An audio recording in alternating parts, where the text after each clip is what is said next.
بسم الله الرحمن الرحيم الحمد لله رب العالمين والصلاة والسلام على سيدنا مولانا محمد وآله وصحبه وأزواجه وذريته أجمعين. اللهم أرنا الحق حقا وارزقنا اتباعه وأرنا الباطل باطلا وارزقنا اجتنابه. اللهم أرنا حقائق الأشياء كما هي اللهم أرنا حقائق الأشياء كما هي ربنا زدنا علما وعملا وإخلاصا يا رب العالمين. اللهم انصر أولياءك في غزة اللهم انصرهم على عدوك وعدوهم إنك على كل شيء قدير. اللهم فرج عنا وعن إخواننا في غزة. اللهم نفس كربنا وكربهم وثبت أقدامنا وأقدامهم والطف بنا وبهم يا أرحم الراحمين يا رب العالمين. وصل وسلم على سيدنا ومولانا محمد وآلہ وأصحابہ وأزواجہ وذریتہ اجمعین. اچھا جی، حکمت کی چوتھی تعریف. حکمت کی چوتھی تعریف کیا ہے؟ حکمت کی چوتھی تعریف ہے جناب حکیم صدر الدین شیرازی نے حکمت کی تعریف یہ کی ہے. ملا صدرہ اس کو کہتے ہیں عموماً. ملا صدر الدین محمد بن ابراہیم شیرازی یہ صفوی دور کا شیعہ عالم اور فلسفی ہے، اور وحدت الوجود کا قائل تھا. اس کی مشہور کتابیں اسفار اربع اور ہدایت الحکمت کی شرح صدرہ. صدرہ ہمارے مدرسوں میں پڑھائی بھی جاتی ہے، تھی اب نہیں پتہ، سے معروف ہے. علاوہ دیں اسرار الآیات، تفسیر واقعہ، شرح اصول السکاکی، شواہد ربوبیہ، مبدأ و معاد، المشاعر، مفاتیح الغیب اور ثمانی رسائل مطبوعات کتابیں شامل. لیکن جو مشہور کتابیں وہ اسفار اربع اور صدرہ ہی ہیں ہمارے یہاں. تو میں کیا تعریف ہے اس کی؟ چوتھی تعریف: صنعت نظریۃ یستفاد بها کیفیت ما علیہ الوجود فی نفسہ وما علیہ الواجب من حیث اکتساب النظریات واقتناء الملکات لتستکمل النفس وتصیر عالمۃ معقولہ عالمۃ معقولۃ یا عالمۃ معقول مداہیۃ للعالم الموجود فتستعد بذلك للسعادۃ القصوى وذلك بحسب طاقت البشریہ.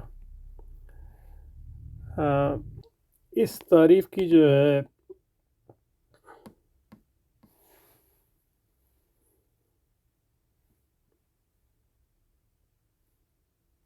مختصر تعریف چوتھی والی کی ہے: الحکمت استکمال النفس الناطق بسبب کمال القوت النظریہ و کمال القوت العملیہ. میرا خیال ہے یہ والی جو ہے اس میں آئے گی.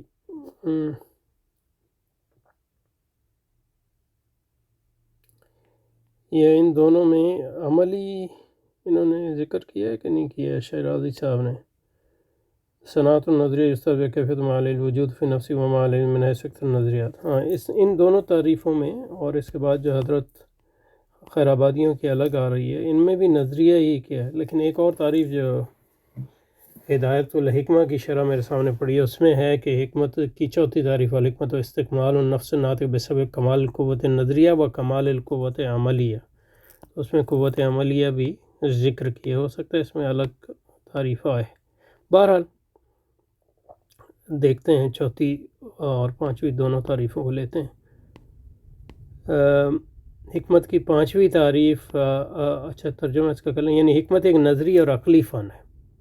نظری سے ان کی مراد اب یہ آئیں گے، نظری یعنی اصطلاحی، یا نظری جو ہے ایک اصطلاحی لفظ ہے یہاں، تو اس کا معنی نظری کا مطلب ارسطو کے ہاں یہ ہے کہ حق کو برائے حق اس کی تلاش،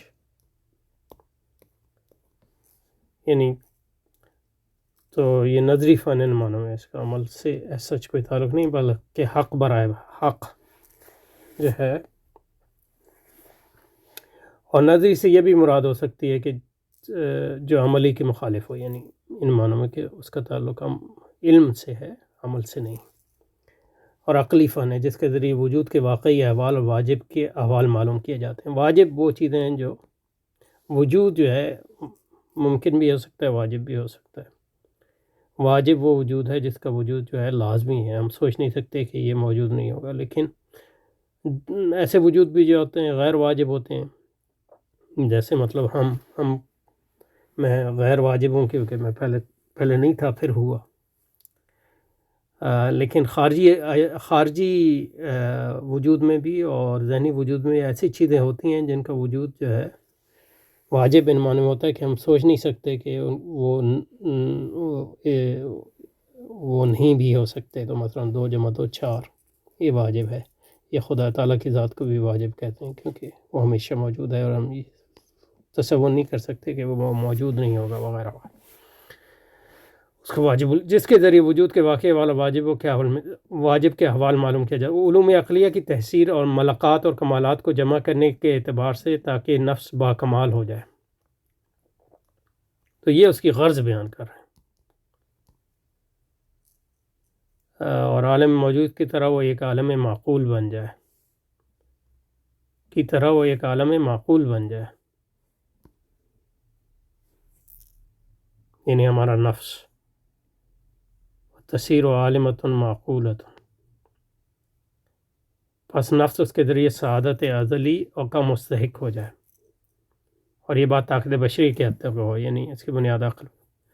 یہ ارسطو کے فلسفے کے کافی قریب ہے، کیونکہ ارسطو کہتا ہے کہ سب سے اہم جو چیز ہے وہ یہ ہے کہ عقل جو ہے علم نظری کو حاصل کرے، اور علم نظری کا مقصد ہے سچ کو برائے چیزوں کی حقیقت کو جاننا اور حقائق تک پہنچنا، اور سب سے بڑی حقیقت اس کے ہاں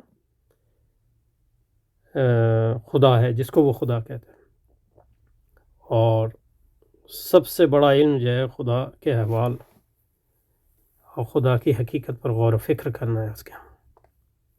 اس کے نتیجے میں انسانی نفس جو ہے وہ بھی اس کمال حاصل کرتا ہے، کیونکہ انسانی نفس کے کمال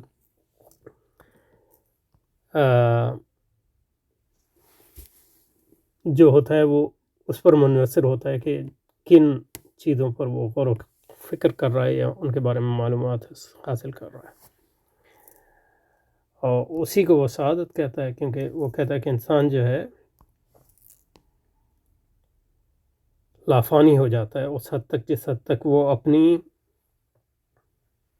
عقلی قوت کو فروغ دیتا ہے، اور عقلی قوت کے فروغ کے ذریعے جو اس کا سب سے اہم آبجیکٹ یا معروض ہے وہ خدا ہے، اس پر غور و فکر کرتا ہے۔ اس تعریف پہ غور کرنا ذرا ضروری ہے۔ اس کا بیک گراؤنڈ میں دے دوں، یہ بالکل ارسطو کی تعریف ہے، اور صرف جو ہے اصطلاحات کی وجہ سے یہ دھوکہ لگتا ہے کہ یہ کوئی اسلامی تعریف ہے۔ ارسطو کہتا ہے کہ انسان جو ہے اس کے 2 عناصر ہیں، ایک تو اس کا مادہ ہے، اور اس مادے اور دوسرا اس کی جو حیت ہے۔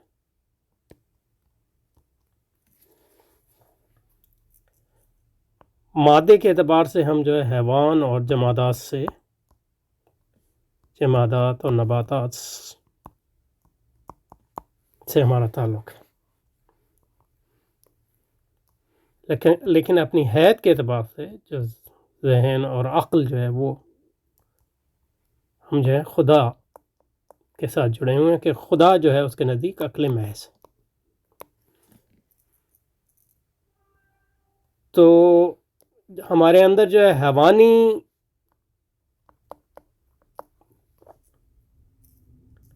اور مادی عنصر ہے وہ جو ہے فانی ہے، اور جو عقلی عنصر ہے یہ خدائی عنصر ہے، اور یہ لافانی، اور جو ہمارا مقصد ہونا چاہیے اس کے نزدیک اپنے آپ کو لافانی بنانا۔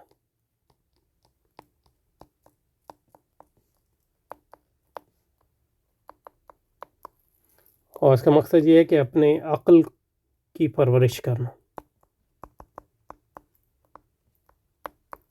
عقلی صلاحیتوں کو بڑھانا،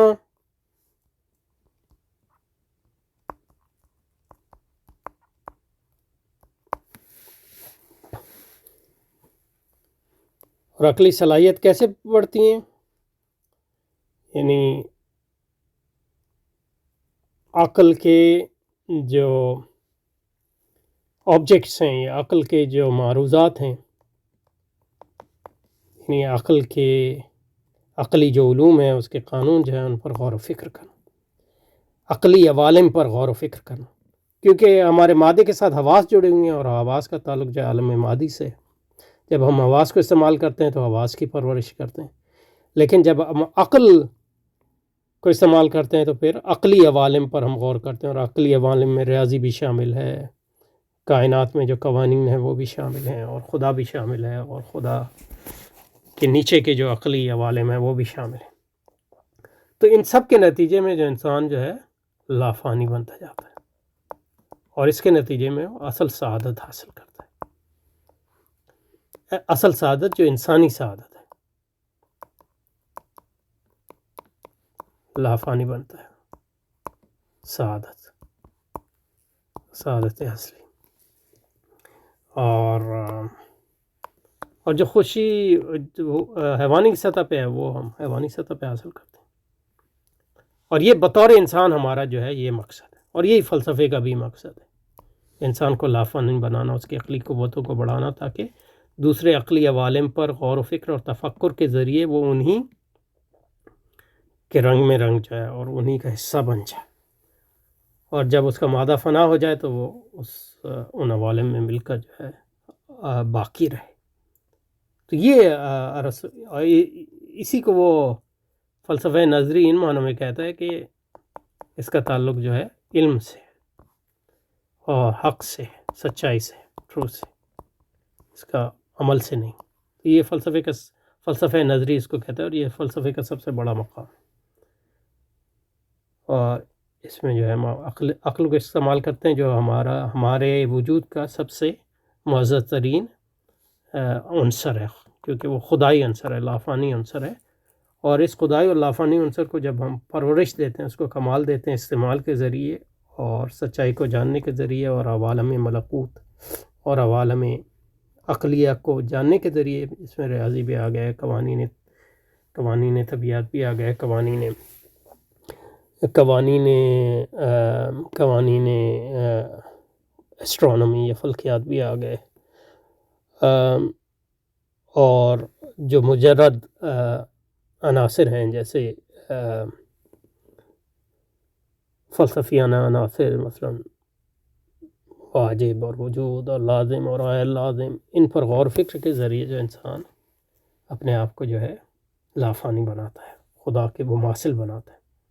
اور یہ آپ دیکھیں گے کانٹ کے ہاں بھی یہ ہے، وہ اس نے ارسطو سے ہی لیا ہے تقریباً، اس میں تھوڑی سی عیسائیت بھی ملا دی ہے، دائرہ ارسطو کو تو عیسائیت کا کچھ نہیں پتہ تھا۔ تو یہ جو ملا شیرازی، ملا صدرہ کی تعریف ہے، اور پھر خیر آبادیوں کی بھی تعریف آئے گی، یہ سارے ارسطو کی تعریف ہے، اس کو ایک یعنی اسلامی رنگ دے دیا، کیونکہ فلسفے کی جگہ وہ حکمت استعمال کر رہے ہیں، اور ہیپینس انگریزی میں ترجمہ ہم کرتے ہیں، اس کا سعادت ترجمہ کر رہے ہیں، یونانی زبان میں اس کو یوڈیمونیا کہتے ہیں، تو ایسا لگتا ہے کہ یہ کوئی مذہبی ہے، اور اس کو ظاہر ہے وہ تو یہ لوگ مسلمان تھے تو انہوں نے اپنے اسلامی نقطہ نظر سے استعمال کیا، لیکن اس میں جب وہ اسلامی کانٹیکسٹ چلا جاتا ہے تو پھر وہ ارسطو ہی رہ جاتا ہے۔ اور دوسری بات یہ ہے کہ ارسطو کو اسلامی آنے کے نتیجے میں پھر جو ہے ارسطو اسلام میں بھی گھس آتا ہے، اس کے نتیجے میں ہمارے اسلامی تصورات کو بھی بڑا دھچکا پہنچتا ہے۔ تو یہ جو ہے ہمارے جب مدرسے میں ان کتابوں پڑھایا جاتا ہے تو یہ اس کا احساس نہیں ہوتا، تو یا تو پھر میرا ارسطو یہ جانتے ہی نہیں ہیں کہ ارسطو سے ہے، اور جانتے بھی ہیں تو کہتے ہیں ارسطو تو بڑا اللہ والا ہی تھا۔ تو ٹھیک ہے، تو اب اگر آپ اس تعریف کو پڑھیں گے تو آپ کو زیادہ سمجھ میں آئے گی، جس میں نے کانٹیکسٹ حکمت کی چوتھی تعریف حکیم صدرہ شیرازی نے حکمت کی تعریف یہ کی ہے صنعت نظریت یستفاد بها کیفیت ما علیہ الوجود فی نفسی، تو اس سے وجود حقیقت کو جاننا جیسے کہ وہ ہے، چاہے وہ حقیقت جو ہے واجب ہو یا غیر واجب، من حیث اکتساب نظریات، یعنی عملی لحاظ سے نہیں بلکہ حق کی تلاش کے اعتبار سے، وہ اقتناع الملکات، اپنے صلاحیتوں کو بڑھانا لیتا تاکہ نفس جو ہے آپ کا وہ معقول کو جاننے والا بن جائے اور عالم معقول کا حصہ بن جائے۔ اور عالم معقول کا کیا ہے؟ ریاضی کا عالم ہے، فلکیات کا عالم ہے اور خدائی عالم ہے، مداحیتاً للعالم الموجود، اور اس سے یعنی مطلب یہ کمپیٹ کریں عالم موجود سے، کیونکہ عالم موجود کا سب سے اونچا درجہ جو ہے عالم عقل ہے اور عالم معقول ہے، اس کے ذریعے جو ہے ہیپینس یا ڈیمونیا یا سعادت حاصل کر۔ لیکن یہ سعادت کا تصور فلسفیانہ تصور ہے اس کا، اسلام کی سعادت تو یہ ہے کہ اللہ کی رضا حاصل ہو اور جنت حاصل ہو، اور اس کا عقل سے سچ کوئی تعلق نہیں ہے، پورے وجود سے ہمارا اس کا تعلق ہے۔ وذالک بحسب طاقت البشری، یعنی اس کے اس عمل کی بنیاد جو ہے وہی نہیں ہے بلکہ عقل محض۔ اور یہ جو پانچویں تعریف ہے وہ بھی اسی تعریف کا ایک دوسرا ورژن ہے، تو اس پہ الگ سے خیر آبادی حضرات نے حکمت کی تعریف اس طرح کی ہے کہ حکمت و صنعت و نظریت، نظری سے مراد عملی کیس کی ضد ہے، نظری تھیوریٹیکل جس کو ہم کہتے ہیں، اور اس سے مراد یہ ہے کہ حق کو جاننا برائے حق برائے حق، یا علم برائے علم جس کو ہم کہتے ہیں۔ تو اس کا عمل سے کوئی تعلق نہیں، ہم یہ نہیں سوچ رہے کہ ہم اس کو استعمال کریں گے، استعمال کر سکتے ہیں، لیکن یہ کہ جب ہم اس کو حاصل کر رہے ہیں تو ہماری نظر یہی ہے کہ علم خود ایک اونچی چیز ہے، اور کیونکہ عقل انسان کا سب سے مقدس ترین عنصر ہے، اور عقل کا جو معروض ہے یا اس کا آبجیکٹ جو ہوگا وہ بھی پھر جو ہے عقل کا جو وہ بھی مقدس ہوگا، اور سے حوالے موجودات چاہے وہ عیان ہوں چاہے وہ خارجی موجودات ہوں اور یا معقولات ہوں، ذہنی موجودات ہوں،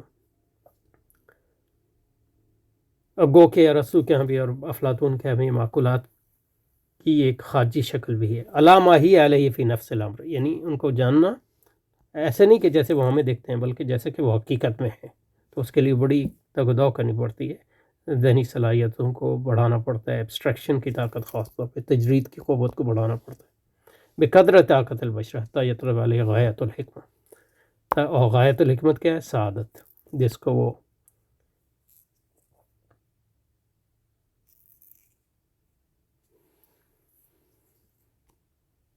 یعنی حکمت ایک نظری اور عقلی فن ہے جس کے ذریعے موجودات کے عام اس کے معنی ہوں یا ذہنی حوالے واقع کہ وہ بقدر طاقت بشریہ جانا جاتا ہے، یہاں تک کہ اس جاننے سے حکمت کا مقصد حاصل ہو جائے، اور مقصد کیا ہے؟ وہ پیچھے جو ملا صدر نے بتایا، سعادت یا یوڈیمونیا یا ہیپینس جس کو کہتے ہیں۔ اب اس تعریف کی جو ہے شرح کر رہے ہیں، اس تعریف میں موجودات کی کیسے معدومات محضہ نکل گئے، کہ معدوم پہ آپ کس طرح غور و فکر کریں گے۔ ہاں ایک ایسے نیگیٹو چیز کر سکتے ہیں آپ، کیونکہ آپ کہیں گے کہ جس کا وجود ممکن نہیں ہے وہ معدوم محض ہے، لیکن معدوم محض ہے ان معنی میں اس کو بھی مطلب یہ اس کا ایک وجود تو ہے، ذہنی وجود تو ہو گیا پھر، تو اس لیے معدومات محضہ کوئی چیز ہے نہیں اصل میں، کیونکہ جس کو آپ معدومات محضہ کہہ رہے ہیں اس کا بھی ایک ذہنی وجود تو ہے، ورنہ آپ اس پہ بات کیا کریں گے۔ تو معدومات محضہ جو اصل معدومات محضہ ہے وہ ہے جس پر آپ غور ہی نہ کریں، تو اس لیے مطلب کیسے نکالنے کا کوئی مقصد ہی نہیں۔ اس تعریف میں موجودہ یہ میرا اپنا یعنی پوائنٹ ہے، اس کو آپ یہ نہ سمجھے کہ میں نے کسی کی بنیاد پہ کہا ہے، تو ہو سکتا ہے اگر آپ کو صحیح نہ لگے تو اس کو نہ لیں۔ اس تعریف میں موجودات کی کیسے معدومات محضہ نکل گئے، کیونکہ اس کے جاننے کا نام حکمت نہیں ہے۔ آپ معدومات محضہ کو کس طرح جانیں گے؟ مطلب یہ جانیں گے کہ وہ نہیں ہے تو یہ بھی تو ایک جاننا ہو گیا، تو چلیں پھر وہ حکمت نہیں ہے۔ لیکن یہ کہ آپ نے جب یہ کہا کہ وہ نہیں ہے تو اس کے نتیجے میں اس کی ایک ذہنی وجود تو ہو گیا، تو جب اس کا ذہنی وجود ہو گیا تو وہ معدومات میدہ تو نہیں رہا نا. پھر موجودات کو نہ مطلق چھوڑا نہ آیان کے ساتھ مقید کیا، بلکہ اس سے یعنی چاہے موجودات مطلق آیان کے ساتھ مقید نہیں کیونکہ موجودات مطلق ہوں یا ذہنی، بلکہ تعمیم کی کہ خواہ عینی ہوں یا ذہنی، تاکہ منطق اور فلسفہ اولا حکمت میں داخل رہیں. صرف منطق نہیں، بہت سے لوگوں کے نزدیک ریاضی کے بہت سے مسائل بھی ہیں. فلسفہ اولا سے کیا مراد ہے؟ الہیات وغیرہ، کیونکہ فلسفہ اولا تو حکمت کی ایک ایسی قسم کسی نے اختلاف کیا ہی نہیں ہے. کیا مطلب کیا ہی نہیں ہے؟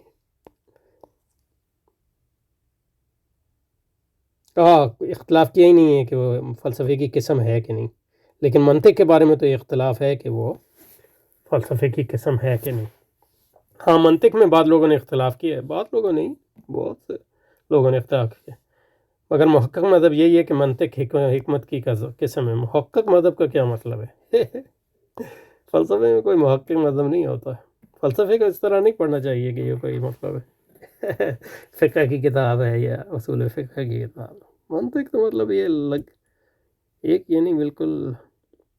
شیخ الرئیس نے شفا میں لکھا ہے کہ علوم حکمت یا اخلاقی علوم ہیں یا سیاسی یا ریاضی یا طبعی یا منطق علوم حکمت میں کوئی علم اس سے خارج اور ظاہر. ہاں ابن سینا کا یہ مذہب ہے، کیونکہ وہ وجود ذہنی پہ وہ بڑی بات کرتا ہے، وجود ذہنی پہ. علامہ اسیر الدین مفضل بن عمر ابہری رحمۃ اللہ علیہ نے بھی ہدایت الحکمت میں، ہدایت الحکمت جو کتاب ہمارے مدرسوں میں پڑھائی جاتی ہے، فلسفے کی منطق کو لیا ہے. امام غزالی نے بھی لیا ہے مقاصد الفلاسفہ میں. اور بعض حکمات تو فلسفے کی تعلیم منطق ہی سے شروع کرتے ہیں. لیکن یہ کہ منطق کو زیادہ تر جو لوگ کہتے ہیں وہ کہتے ہیں اعلیٰ ہے، تو اس کا فلسفے سے تعلق ان معنوں میں ہے کہ آپ چابی ہے، چابی کے بغیر آپ تالا کیسے کھولیں گے. لیکن وہ چابی خود جو ہے گھر کا حصہ نہیں ہے، کیونکہ منطق ایک ایسا قانونی آلہ ہے جس کا لحاظ رکھنے سے انسان فکر کی غلطیوں سے محفوظ رہتا ہے. اس لیے منطق کا تعلق تمام علوم حکمت سے یکساں ہے، یعنی تمام علوم سے. حکمت سے یہ مراد فلسفہ ہے بھائی. اور حکمت کی تعلیم میں نظریہ کی قید امور بدیہہ کو نکالنے کے لیے کی ہے، نہیں امور بدیہہ کو نہیں. نظریہ کی قید جو ہے علوم بدیہہ کو نکالنے کے لیے بھی کی ہے، لیکن علوم عملیہ سے اصل میں کی ہے. یہاں جو نظری سے مراد ہے وہ مخالفت ہے عمل کی، نہ کہ بدیہہ کی میرے خیال میں، کیونکہ بدیہات کا جاننا حکمت نہیں ہے. یہ کیا بات ہے کہ کیونکہ بدیہات پر بھی اختلاف ہو سکتا ہے کہ وہ بدیہات ہیں کہ نہیں، کیونکہ یہ پھر مطلب یہ ہے کہ کانٹرڈکشن ہے ایک معنی میں، کیونکہ بدیہی کی تو آپ تعریف ہی ایسی کرتے ہیں جس کے لیے کوئی دلیل نہ دینی پڑے. لیکن وہ بدیہی آپ کے لیے ہو سکتا ہے دوسرے کے لیے بدیہی نہ ہو. عالم بدیہات کو کون حکیم کہتا ہے؟ اور واقعہ کے قید عالم بدیہات کو کون حکیم کہتا ہے؟ کہتے ہیں کیونکہ مطلب یہ ہے کہ بہت سے لوگ یعنی یونانیوں نے جس کو بدیہات کہا، جیسے کہ امام غزالی نے کہا، وہ ہمارے نزدیک بدیہات تو نہیں ہیں، تو اب پھر بھی ان کو عالم کہتے ہیں. یعنی عالم کہیں یا نہ کہیں، ہم تو مطلب یونانیوں کو عالم نہیں جانتے. آپ لوگ جانتے ہوں تو جانتے ہوں. اور واقعہ کی قید احوال کاذبہ کو نکالنے کے لیے کی ہے. واقعہ سے مراد حق ہے، ٹروتھ. جو فالس ہیں وہ ظاہر ہے وہ گو کہ آپ کہہ سکتے ہیں کہ مطلب چیزیں جانی جاتی ہیں اپنی اجزاء سے، جیسے متنبی کہتا ہے، تو پھر احوال کاذبہ کو جاننا بھی حکمت ہو سکتا ہے کیونکہ احوال کاذبہ کو جاننے کا نام حکمت نہیں. اور بقدر طاقت بشریہ کی قید سے دو فائدے ہیں. ایک کہ انبیاء کرام کے علوم نکالے گئے، کیونکہ وہ علوم طاقت بشریہ کے حد سے باہر ہیں، حد سے تو باہر ہیں لیکن ہمیں دے دیے گئے، تو اس کے بعد تو اس سے باہر نہیں ہیں. اور وہ وہابی ہیں، کسبی نہیں ہیں. وہابی انبیاء کے لیے ہیں لیکن ہمارے لیے تو کسبی ہیں، کیونکہ انبیاء نے ہم کو دیے ہیں تو اب ہم ان کو سیکھتے ہیں. انبیاء کا مرتبہ حکیم سے بلند و مرتبہ ہے. ظاہر ہے یہ حکیم جن کو یہ سارے کہتے ہیں یہ سب جاہل ہیں. لیکن یہ بقدر طاقت بشری جو قید ہے اس کا یہ مطلب نہیں ہے. اس کا مطلب یہ ہے کہ یہ لوگ سمجھتے ہیں کہ عقل کے بلبوتے پہ وہ کام کیا جا سکتا ہے جو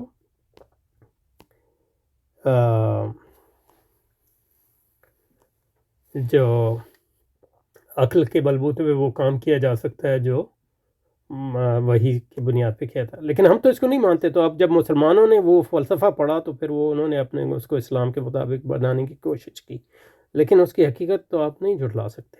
دوسرا یہ کہ بنی بقال کے علوم نکالے گئے کیونکہ ان کے علوم طاقت بشری کے حد تک نہیں پہنچے ہیں، بلکہ کم اور بہت کم ہیں. یہ سمجھ میں نہیں ہے. بنی اور بقال کے علوم اس لیے نکالے ہیں کہ نظریہ کی قید سے نکلے ہیں، نہ کہ بشریہ کی قید سے. یہ حضرت نے اس کو خلط ملط کر دیا ہے. بقال کے علوم اس لیے نکالے گئے ہیں کہ وہ عملی علوم ہیں یا پروڈکٹیو، جس کو ارسطو کہتا ہے. کیونکہ ارسطو کے یہاں فلسفے کی جو علوم کی جو تقسیم ہے تھیوریٹیکل، جس کو وہ نظری کہتا ہے، اور پریکٹیکل جس کو عملی کہتے ہیں آپ، اور تیسری قسم ہے پروڈکٹیو، اس کو صنعتی کہہ سکتے ہیں آپ. تو بقال جو ہے تیسری قسم میں آئے گا. اور غایت مرتب ہونے کی قید اس لیے لگائی تاکہ یہ اعتراض نہ ہو کہ اگر کسی شخص کی طاقت بشری ہی اتنی ہو کہ مطلب 20-25 احوال کو جانے تو اس کو بھی حکیم کہنا چاہیے، حالانکہ اس کو حکیم کوئی نہیں کہتا. اس لیے غایت مرتب ہونے کی قید لگائی کہ جب کوئی شخص اتنے احوال کو جانے کی حکمت کی غایت مرتب ہو جائے، یعنی سعادت، تو اس کو حکیم اور فلسفی کہا جائے گا. احسن الکلام کون سی کتاب ہے ابھی پتہ نہیں ہے ہمیں. بہرحال یہ ہے، اس میں کافی میں نے استدراکات کر دی ہیں کیونکہ حضرت کی جو یہاں فہم ہے اس سے مجھے اتنا اتفاق نہیں ہے. اب جو ہے انشاءاللہ آگے حکمت کی جو تقسیم کی ہے، حکمت کا لفظ استعمال نہیں کرے گا، لیکن ظاہر ہے کہ اس میں اب حضرت کی تو وہ نہیں ہے کیونکہ اس کا نام اب ہدایت الحکمت، کتابی کا نام ہدایت الحکمت ہے. تو 12 تو یہ یاد رکھیں کہ حکمت سے یہ مراد فلسفہ ہے. چند خوانی حکمت یونانیہ، حکمت ایمانیہ ہم بخواں، مولانا رومی نے یہ فرمایا. اچھا جی، یہاں پہ رکتے ہیں انشاءاللہ.